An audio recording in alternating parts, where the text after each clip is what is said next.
Good day. Please introduce yourself. Hi, ma'am and sir. My name is Jincy Rojas. I'm 35 years old. I have two children. I am married and I'm high school graduate. Why do you want to work in Hong Kong? To provide my children's need and salary high and to help my family in the future. Do you have work experience as domestic helper? Yes, In which country? in the Philippines. For how many years? 5 years and 2 months. Tell me your duties and responsibilities here in Philippines. Cooking, washing the dishes, and cleaning the house. Did you take care of a baby, child, or elderly? Yes, 1 year old and 2 years old. What are your skills? I'm cooking and cleaning the house and washing the dishes. All right.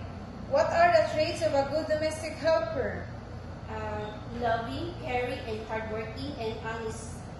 All right. Lastly, what is your message to your future employer? Hi, ma'am and sir. Please help me. I'm caring and hardworking and hope to see you soon.